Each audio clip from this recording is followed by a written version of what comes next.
The Limestone County Board of Education Board meeting is called to order. Notices for the meeting were properly posted and provided to those who requested direct notification. Let the record show all board members are present except Mr. Young. We'll start with a prayer, which I'll lead, followed by a pledge, which Ms. Kilgore would lead. Please bow with me. Heavenly Father, we come before you tonight. Ask forgiveness for our sins, Lord. Ask for guidance in our meeting. Ask that you be with our students and faculty. It's in your name we pray. Amen.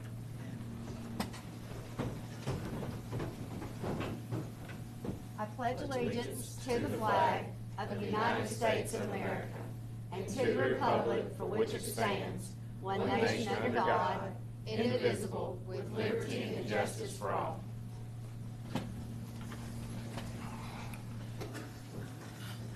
Board, we have an agenda before us. Do I hear a motion? Offer. Ms. Fuqua offers a motion. Do I hear a second? I'll second. Ms. Kilgore seconds. Any discussion? Hearing none, all those in favor? Motion passes unanimously. We'll begin with the superintendent's report. Thank you, Mr. Chairman. I get to recognize several folks tonight. I'm so glad they're here. I believe they've all come in by now, so we'll have a chance to recognize them. First, I have a board resolution for the FCCLA National Competition winners. And in July, students from the Limestone County Career Technical Center competed in the 2025 FCCLA National Competition in Orlando, Florida. Through participation in competitive events, FCCLA members acquire industry insights and employable skills required to thrive in the 21st century. Members can select from over 50 competitive events that employ skills and knowledge learned through family and consumer sciences education. Competing on a regional, district, state, and national levels in competitive events enables members to explore career pathways. Competitive events align with FCCLA's mission to concentrate on multiple roles, including family member, wage earner, and community leader. Each event is curated to help members develop specific lifelong skills in character development, creative and critical thinking, interpersonal communication, practical knowledge, and career preparation. The foundation of these events is the belief that anyone can succeed, and participation in FCCLA's competitive events will equip students for life after high school. Tonight, the board and I would like to recognize 3 outstanding young ladies on their accomplishments at the 2025 FCCLA Nationals with a board resolution. First, we have Kylie Hargrove, and she's a former culinary arts student who is now attending Calhoun Community College. Kylie won silver in the baking and pastry category of the culinary arts competition. I would like to recognize Kylie along with her instructor, Ms. Tabor Edgecombe Eccles. If y'all would come up, please.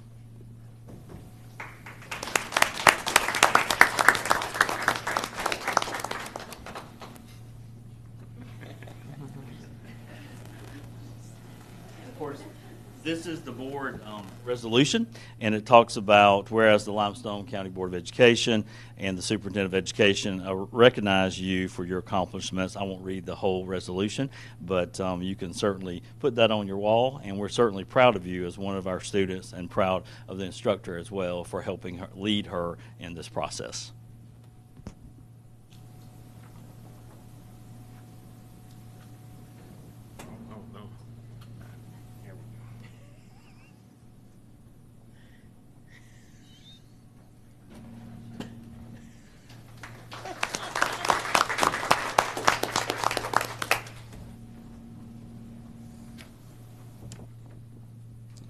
And, of course, Limestone County Schools was also represented in the education and training portion of the competition.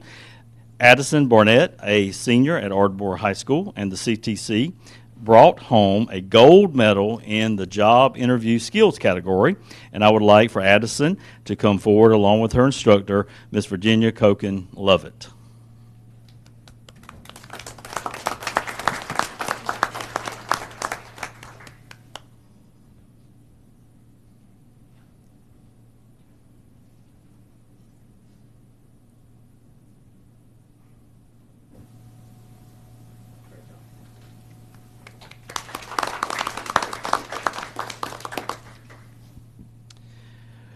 We'd also like to recognize Chloe Collins, a senior at Clements High School and a student at the CTC. Chloe won silver in the early childhood education category. Ms. Lovett is also her instructor. Chloe, please come forward to be recognized along with your instructor.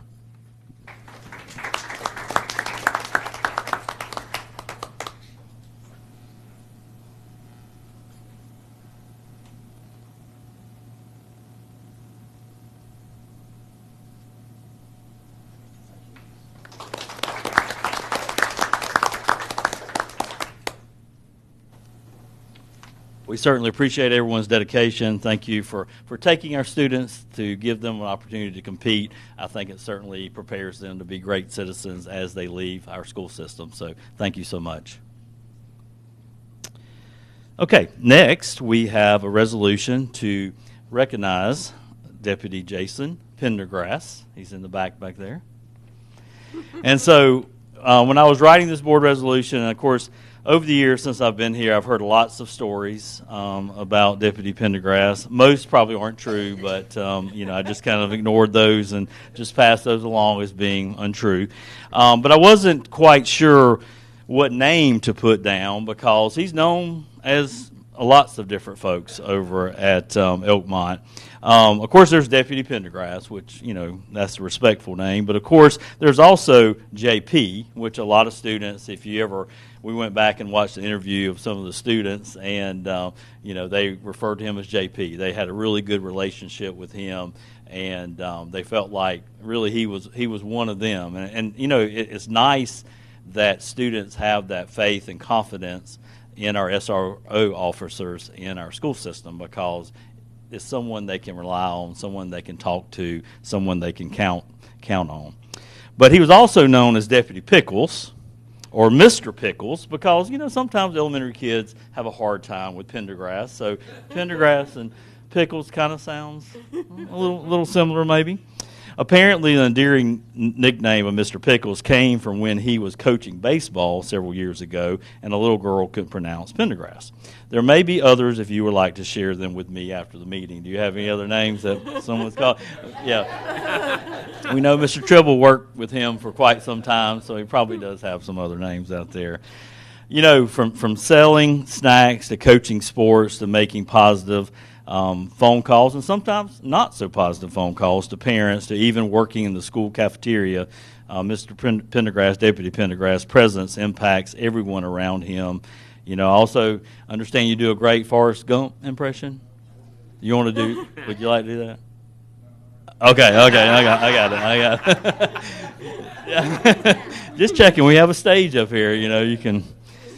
All right, and when he was interviewed a few years ago by Channel 24 for Valley's First Responder segment, Deputy Pendergrass said working as an SRO is more than a duty. It's not just a job, it's a family, he said. I'm sure the Elkmont school community can agree with that. So thank you for being part of Limestone County's family and the family at Elkmont. We really appreciate everything you've done.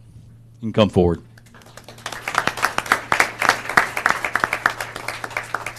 And so we also have a resolution for you as well. Of course, the Limestone County Board of Education recognizes you along with the Superintendent of Education for 14 years of service over there, and we certainly appreciate that and wish you luck in whatever your next endeavor holds.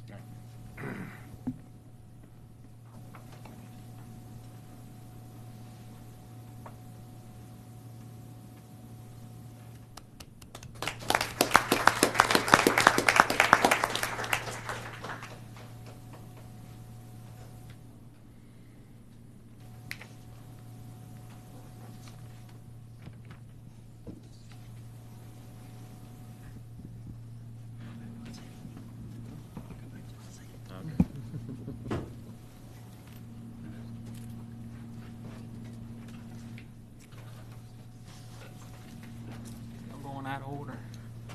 So, the Alabama Association of School Boards recognizes school board members for successfully completing the 6 hours of required training, including whole board training, as part of the School Boards Governance Act. Tonight, I would like to present school board members' compliance achievement certificates to all of our board members for their dedication to understanding their responsibilities and staying informed about best practices and legal requirements. Your dedication to serving schools is appreciated, and I think you set a fine example by getting your required certificates. Just like students have homework, you have homework, and we certainly appreciate that all of you fulfill your responsibilities.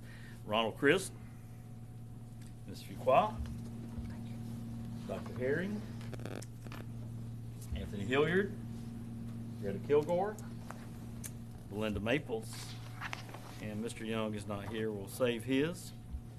We also had the Alabama Association of School Boards also recognizes school board members at various levels of training. The following board members have achieved a new school board training level that we recognized at either the District 8 meeting on September 4th or at the AASB annual conference in December. So Mrs. Fuqua receives level 2 and 3, and of course she's one of our newer board members, so we appreciate your hard work and appreciate your attendance at those meetings. Dr. Maples, Master Level 1 year, so congratulations on that.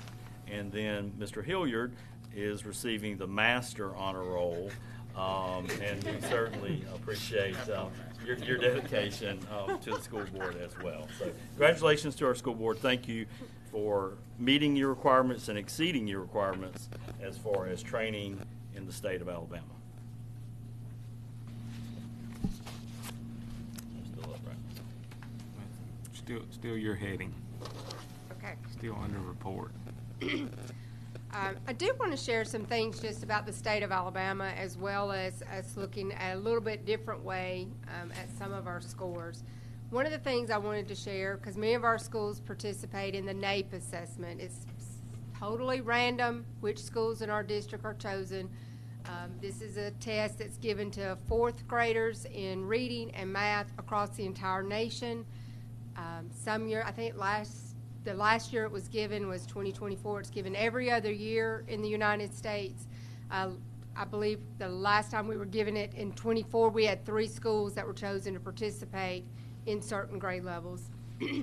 But as we were kind of talking about schools and scores early, and we talked about where Alabama is scoring, I think this will show, at least from what the state has shared with us, that Alabama on the NAEP assessment, that stands for National Assessment of Educational Progress, Alabama 4th grade math in 2019 was 52nd out of all the states and provinces. In 2022, we moved to 40th. And in 2024, we were 32nd. That is the highest Alabama has ever scored in math. And Alabama was one of only 5 states to see improvement in 4th grade reading.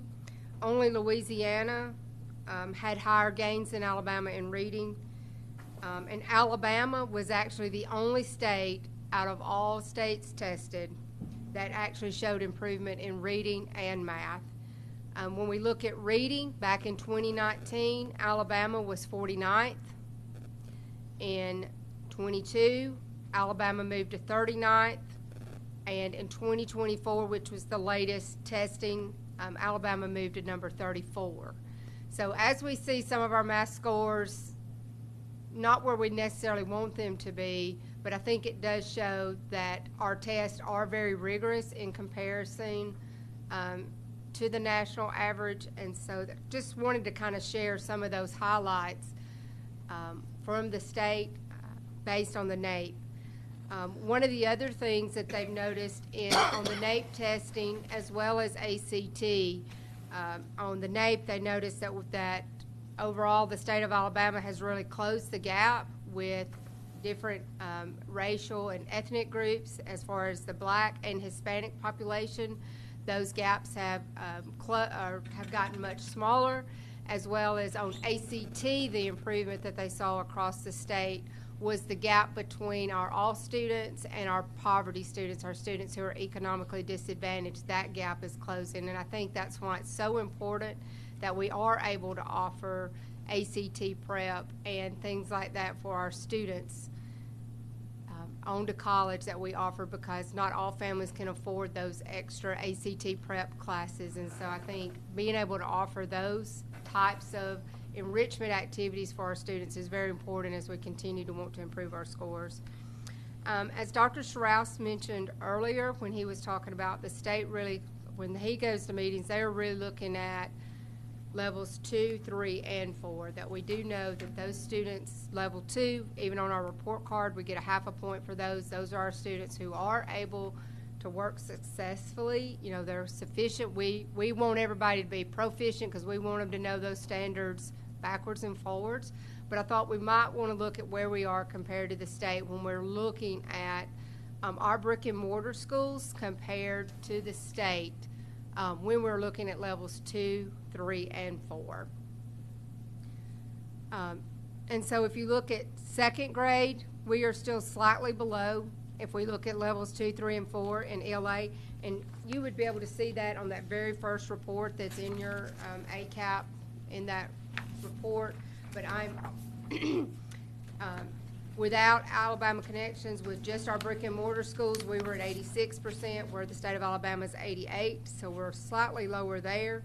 If you look at third grade, we would be, if you count all three of those categories, 92%, 2% above the state at 90%. If you looked at fourth grade, we're 84%, so 1% above the state. Fifth grade would be the same. Sixth grade, we're above 3%, from 88% to 85%. In seventh grade, we are 1% below. We're at 85, and the state would be at 86. But in eighth grade, we're at 90, and the state is at 88, so slightly above there. If we looked at math, second grade, we're slightly above with 81% to Alabama's 79. Third grade, 80%. And I think when he was talking about, when they talk about sufficient for the actual reading test, that cut score was even lower. And you got to remember, this is including all kids, not kids that possibly moved in the day before the test was given. And some of those scores will not necessarily, they count still for that student, but they don't count on our school's report cards. Third grade, we were at 80, where the state would have been at 79%, so a point above them. Fourth grade math, we were at 89%, to the state's 81. Fifth grade math, we were at 84, to the state's 79%. Sixth grade, 85% to the state's 80%. Seventh grade, 70 to 68%, so above there by 2%. And eighth grade, up by 3, 77 to the state's 74. We were also ahead of the state in fourth and sixth grade science. Fourth grade science, we were at 91% if you're counting all three categories, to the state's 86. Sixth grade, we're at 92% to the state's 89, and we were even with the state in eighth grade science at 88%.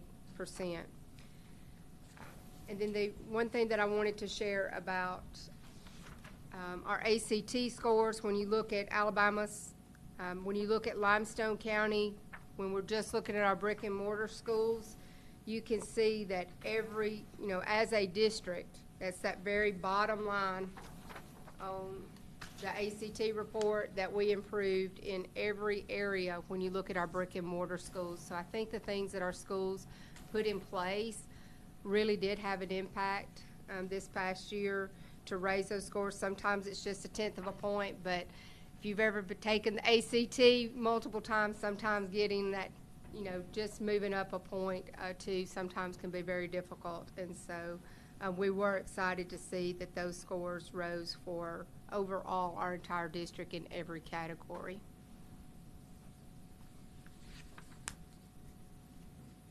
The only thing I would like to caution is the NEAP scores that showed improvement.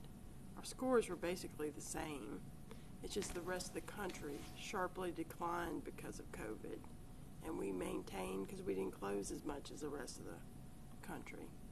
That is correct. So even though we went from 50 to 32, it was more, everybody else went down.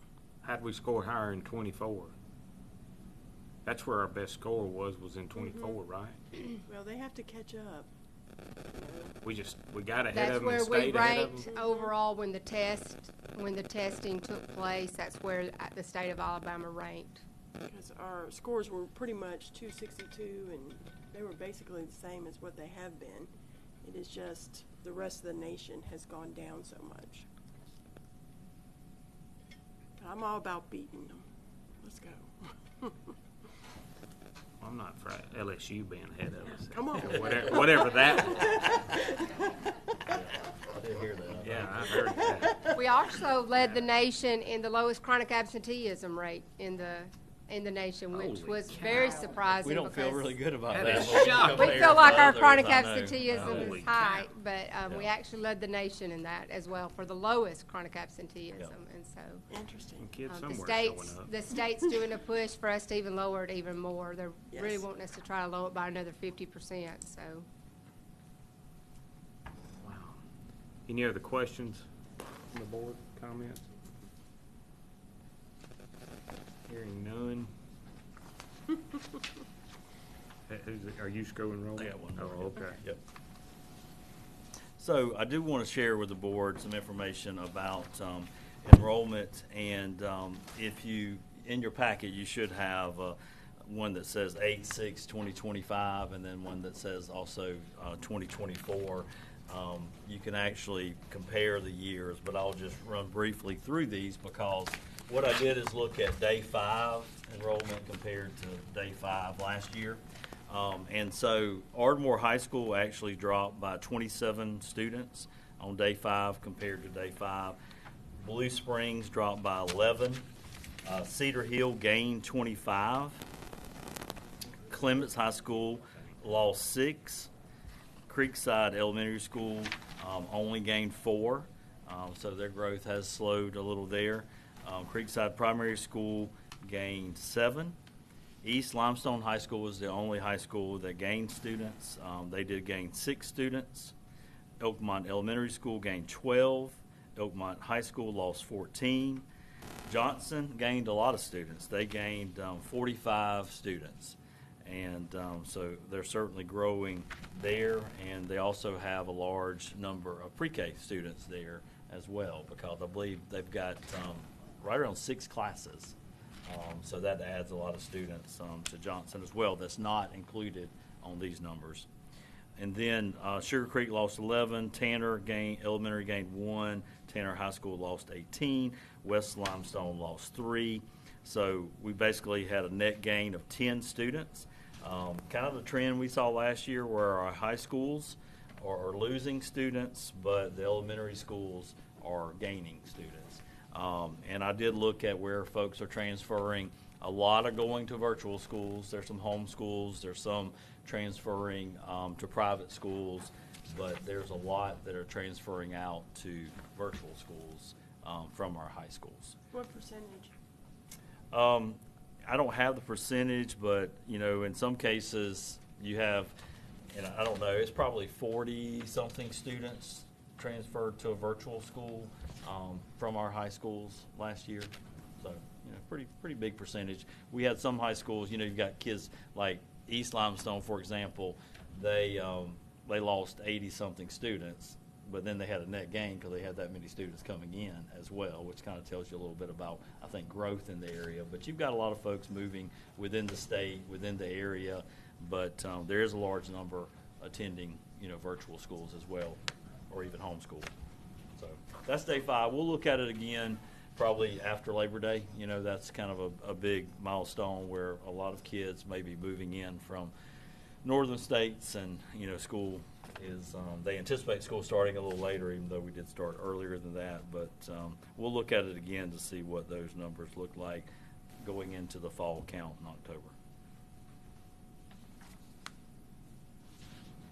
Any questions?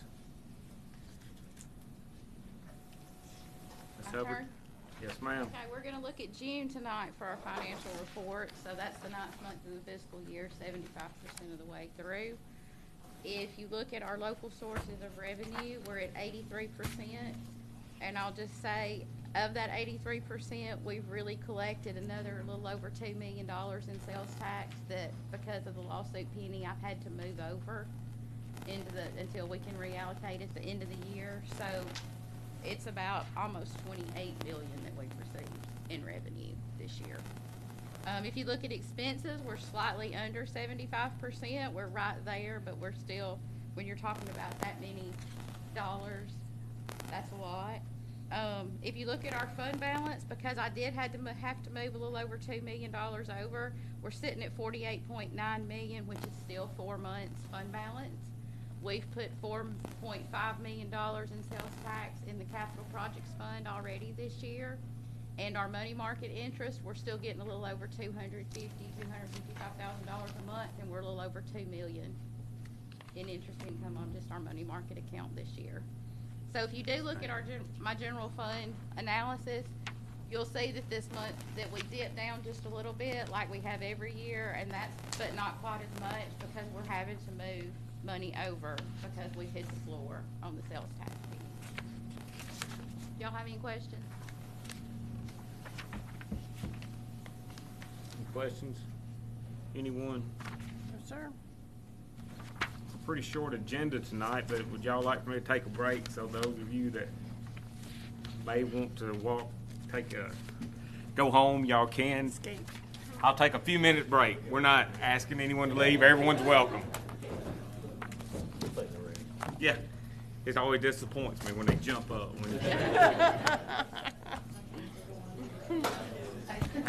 I always remember that Blankenship kid was sitting at the top when we said that one night, and he was out there. I was like, he is ringing fast, out, man. He yeah. really did go.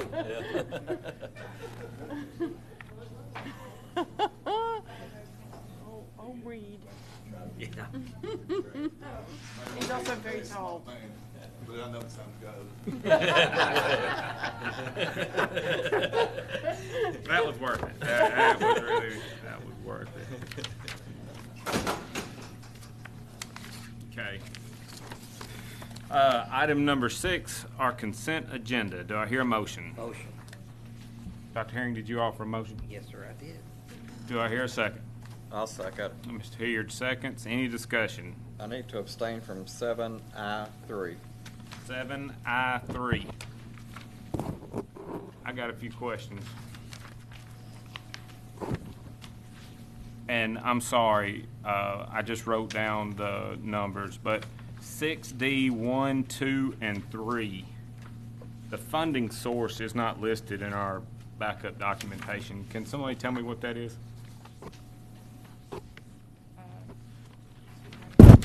Have you already? That's this. Yeah. One's D.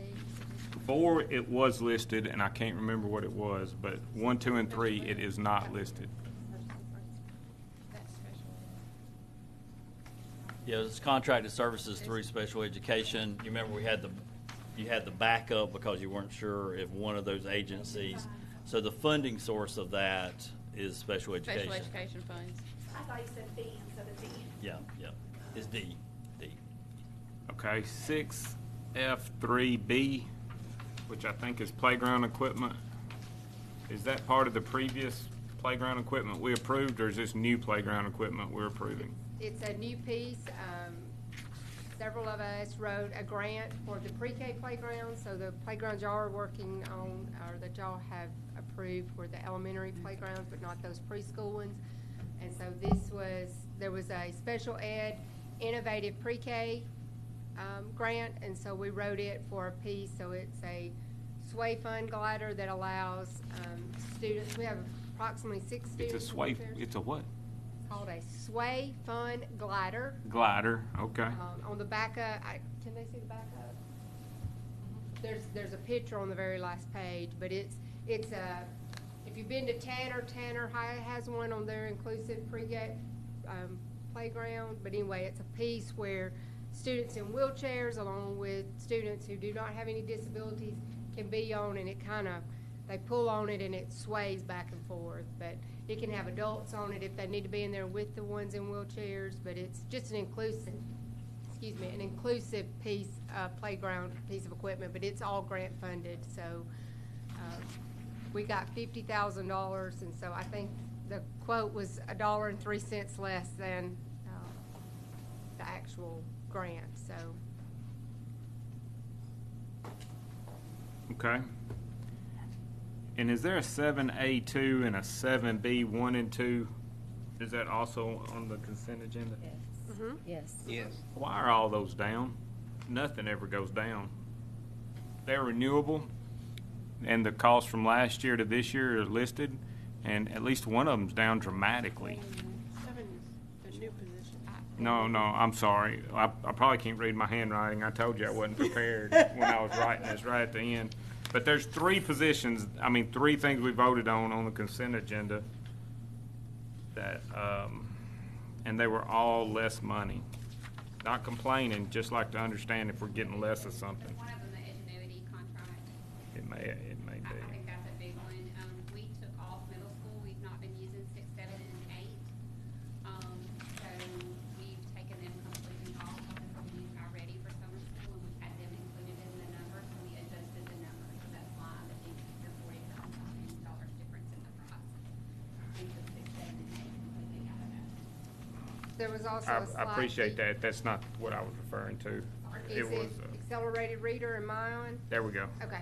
It was slightly less, just the cost. It's based on the number of students that we have from year to year. And so sometimes when you have a large class that moves out of your numbers, and so it was just slightly less this year than it was the previous year. I believe the previous year was 72 or It's like 71 and 72. And then the next one, Spire Materials.